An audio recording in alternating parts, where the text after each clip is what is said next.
Today we continue to muse about failure, allowing our kids to fail, how they pick themselves up after they fail, what their attitude should be after they fail, and how perhaps we stop our kids or protect our kids and don't allow them to fail because as parents, oh my God, who wants to see their child not do well at what they do?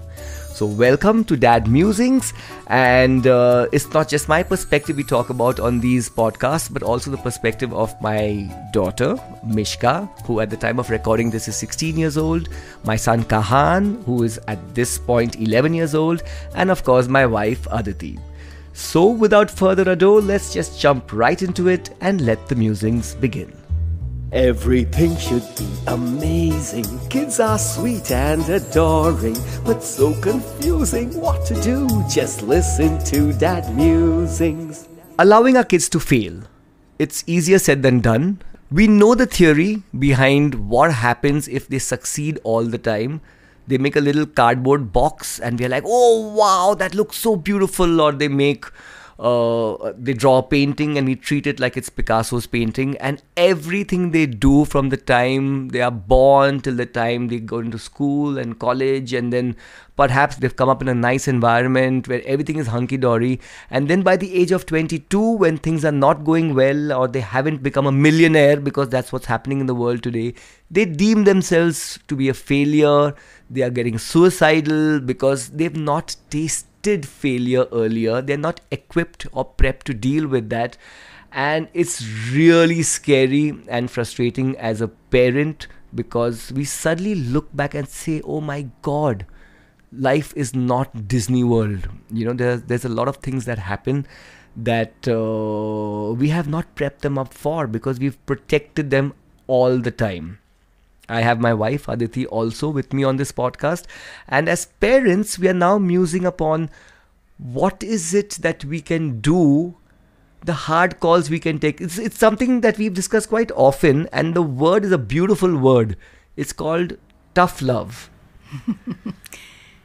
Right? So with tough love comes, I think, you know, in our last two podcasts, I spoke to Mishka in one, I spoke to Kahan in the other, and they had such interesting points of view, with Mishka going through her boards, and she spoke while she was in the middle of her board exams on what failure is and how she's going through stuff, and Kahan, of course, through all his meanderings, from his YouTube channel to his standing for the class representative to his taking part in a musical competition and winning the All Mumbai singing drama competition.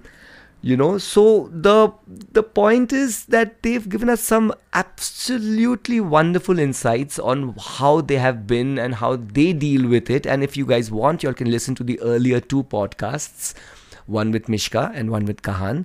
And today we talk about what do we do as parents, how do we prepare them. So Aditi, you tell us, what are your thoughts on this and how are we dealing with this?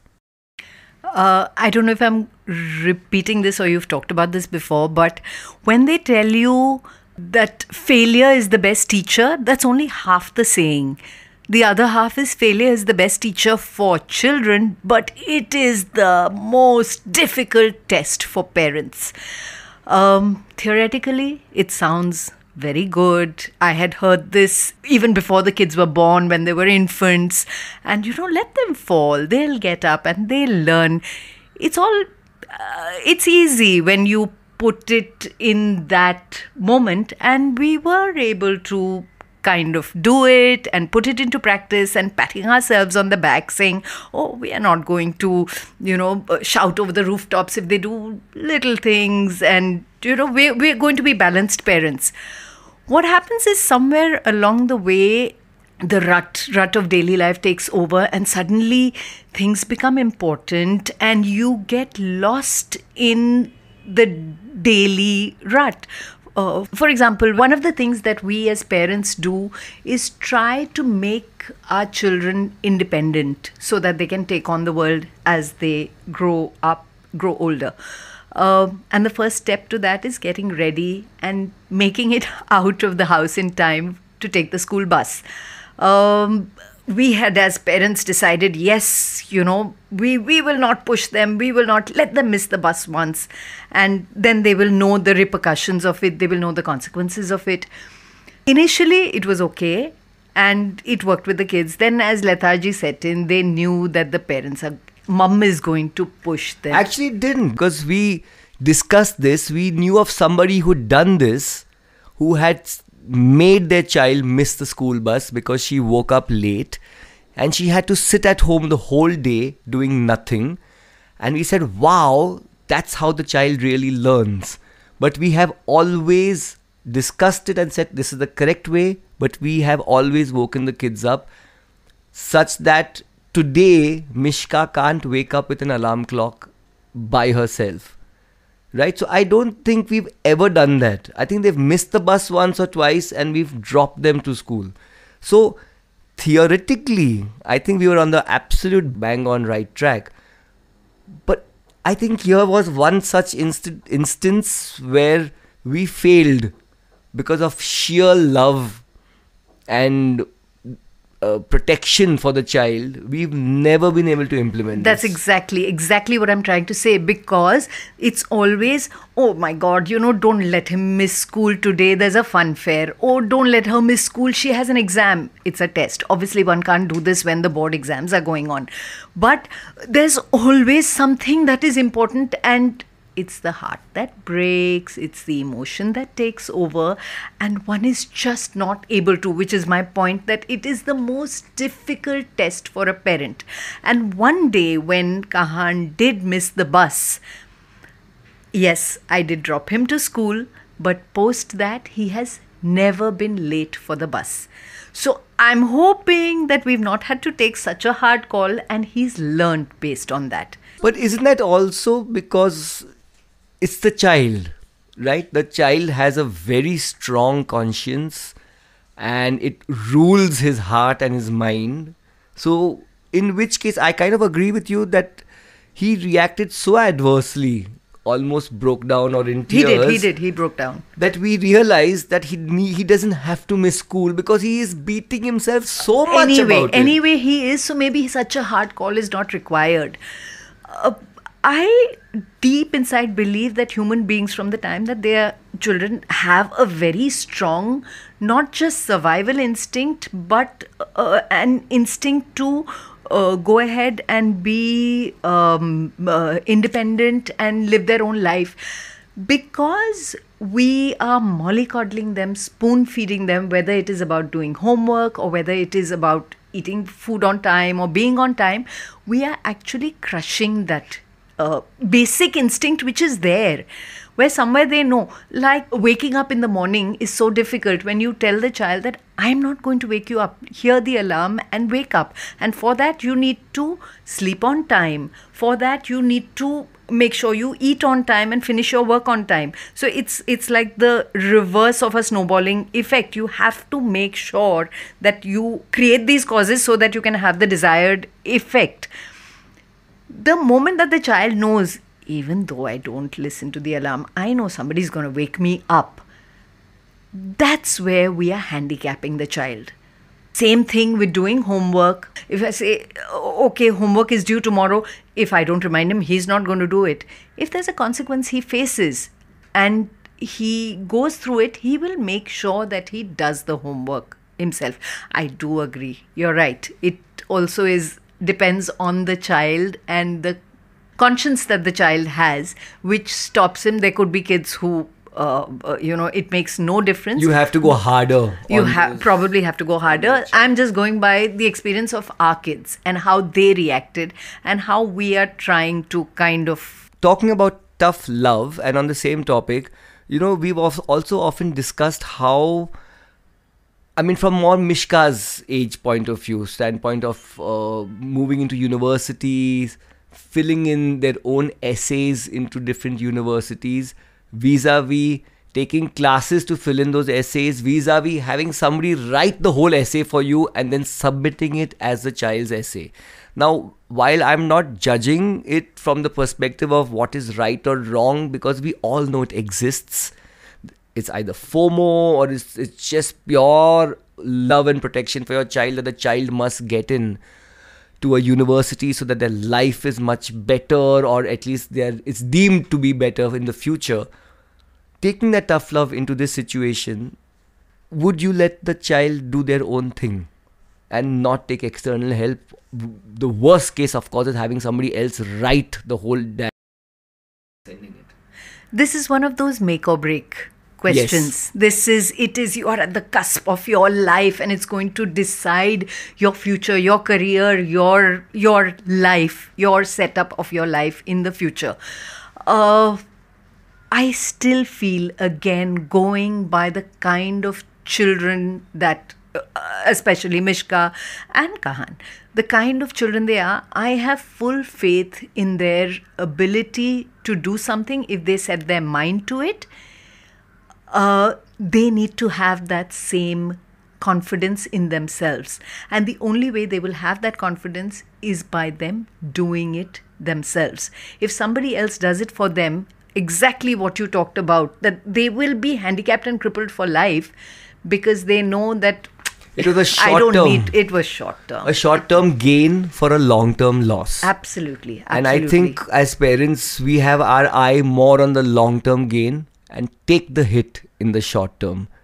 And sometimes, though, I wonder if I was in a situation where my child wanted to get into, say, a medical college, or, get into the rat race where there are like 50,000 applicants for 5 seats. I felt that the child was very, very competent, but the chance was low just by the sheer numbers.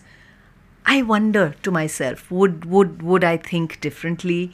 Would I step in knowing that my child is capable, but maybe they need that little push? The forces of nature are against them. They may be competent, maybe. But we live in a country where 1 billion... forces of population are against them. The sheer demand and supply of getting into a particular place...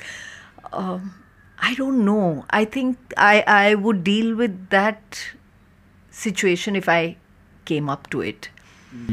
It's a simple thing, like with the 10th grade, the pressure on parents to choose classes for their children, tuition classes, is so high. It is so much. It's scary, and somewhere you feel that you're cheating your child if you're not putting them in tuitions. Our school has always stood by the parents, said that we are giving all the resources required for the child to not require tuitions, and they have been against the whole philosophy of tuitions, and we followed them. But it was a very hard, difficult decision to take, to not choose tuitions. And at some point, I think even Mishka felt very underconfident that, oh my God, everybody in the class is taking tuitions. Am I going to be left behind? Am I going to be handicapped? And the only thing we told her at the time was, listen, you don't have to decide right now. This was at the end of 9th grade, when everybody was, it's almost like a panic is created that you have to take classes, otherwise it's going to get filled up and you're not going to get space later, and then your child is going to be left behind. And that's exactly the feeling that she was getting. And we told her, just relax. Go ahead. We did speak to the teachers. We were not taking this decision independently. We spoke to the teachers and checked with them. Do you think she can manage it? And they were all very, very confident. None of them said that she requires external help. If any of them had said that, we would have gone out and got it. But none of them said that she required it. They were in fact very confident she would manage to do it on her own. So we told her, if at any point through the course of 10th grade you feel that you require classes, we'll figure out something. We'll pay more. We'll get somebody. We will figure it out. We've got your back on this. But go ahead and do it. And I think the fact that she has done it all on her own, the entire 10th grade without tuitions, is huge. It's huge. Every time she feels slightly, I don't know, have I done well? we keep telling her that what she has done, she's a winner in the game of life. And that is the important thing. So you'll be happy to know that she has said something similar to that. However, unhappy to know that if she doesn't do well, she's still going to go into depression. Oh. And she's not going to feel like a winner. But in the long run, I think she'll be sorted. Right, so these are our perspectives. These are our musings on failure, on letting the child fail. And it's, in fact, I've gotten a little more perspective on hearing my wife speak about it, saying that it's not as black and white as tough love. It's very situational based. It's very child based. How conscientious is your child? And what is the situation if there are 50,000 people fighting for 5 seats? Then yeah, probably you might do what you deem best for the child to help the child, because you do know that many other people may not also be playing fair, whereas you don't want to be the one playing fair but losing out to perhaps unfair practices like somebody else writing the essay for your child. Right, so quickly we'll just go through a couple of solutions that we would deem will help the child fail and learn from failure, or we can help our child not be afraid of failure. Like I was telling both the kids, I spoke to them saying, how do I make that word failure not look negative or red? How can we make that word failure look green and positive, saying, and we discussed the fact that Elon Musk, when his rocket crashed, the world headlines read failed. But his company said, we succeeded. We didn't fail because we are one step closer to success. The rocket flew for 30 seconds and crashed. It is a huge success. The world deemed it a failure. And we spoke about that in our earlier podcast with Mishka and with Kahan. And I gave them that perspective, that learn. So the first thing is, failure is positive as long as you have made sincere effort, which is what Mishka also said in the earlier podcast. It's positive. It's not a red mark. It's not a red flag. As long as you move ahead, you're on that road, you are one step closer to success. That failure is good. So that's the first thing. Let them figure it out is the next advice I would give. And please feel free to hop in. When I say let them figure it out is, do they want to take classes or no? Exactly like you said. Do they need external help? Is the teacher telling them? If they figure it out without our jumping in, hovering over them, being over dominating, it gives them time to think and to evaluate what they are doing. And maybe they'll accept failure much better because they've taken the decision. It makes them more actually empowered because they take responsibility for the decision that they have taken. And then they kind of stand by it and take it ahead rather than she took the decision. Yeah, and it's her fault that I failed, right? That's one way. Another way is overpraise, and everything they do is awesome is not the most realistic approach from my perspective. I personally err on the side of being the grumpy, grouchy dad. And like you would have heard Kahan in the earlier podcast say that, Dad, sometimes I'm just down and depressed. And if I've done a bad job, I just want you to be nice to me. And maybe 3 days later tell me, okay, this is where you went wrong. And yes, it actually was quite bad. And I learned from his, point of view saying, yes, Kahan, you're absolutely right. I see things as black and white. And I go more on the tough love, whereas your mother is more understanding. Indulgent is the word. I'm around them a lot more. I see a lot of what has gone into it. So I will not be so indulgent when I know he's done a shoddy job without thinking about it and given me something and I'm like, no, sorry, not good enough. But if I know that there's effort gone into it, I think effort and sincerity are very, very crucial. In fact, 100% importance on it's not the result, it's the road you took to that destination. It's the means. How sincere were you in the means? And then the end is 20% important, but that 80% of the importance is on how you approached it. Did you give it your all? Did you approach it with your full heart and soul? And then it's okay. I would also maybe urge you to tell your kids and to keep reinforcing into them that, if you want to be successful entrepreneurs, it cannot, and this is almost a certainty and guarantee, you cannot be a successful entrepreneur without failure. So learning to fail constantly is a good thing. The last two things, what we do is we talk about our failures. And I'm not talking about failures when I was a child, when I gave my 10th standard, when my math marks were at 55, which was terrible at the time. But I talk about my failures today. If I did a show somewhere and I bombed, I talk to the kids about it. You know, I went for this show, I tried this, and the audience hated it. They almost booed me off, or they were absolutely silent. This suddenly makes failure more realistic. It's in real time. They know it's happening with you. It's happening with you now, not when you were a child. So yes, absolutely. definitely. You know, and they're seeing how I'm dealing with it, what my attitude towards that is. And believe you me, kids learn from your actions more than your words. So if I behave in a certain way because of failure, they will tend to pick that up far more than the words I say. And of course, we not just talk about our failures, but we talk about failures of other people. In fact, if I'm reading the newspaper and I see something has failed, I bring it to their notice much more. Think, see, this has failed. So it's very normal in life. An airline has gone down. Today, as we are doing this podcast, an airline is on the verge of shutting in India. One more airline. With full focus and attention, I bring it to Kahan's notice because he loves the airline industry and he's very into simulation and all that. And he's most interested. I'm thinking, here you go, another airline. It's a tough industry. So no matter what you do, failure is looming.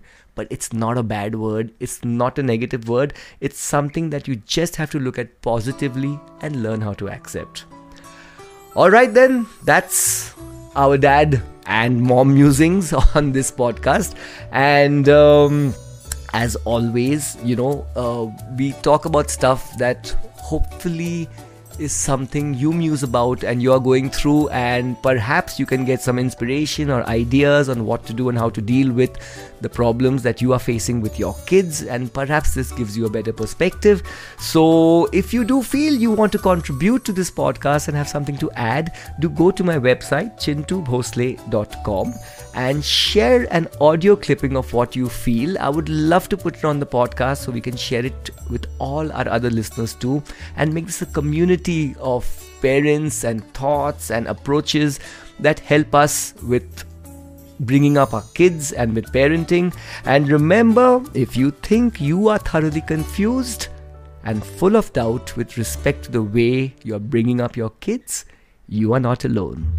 Oh my God, what is happening? Our kids have got us balding. Are you in the dark? Need some light? Subscribe to Dad Musings.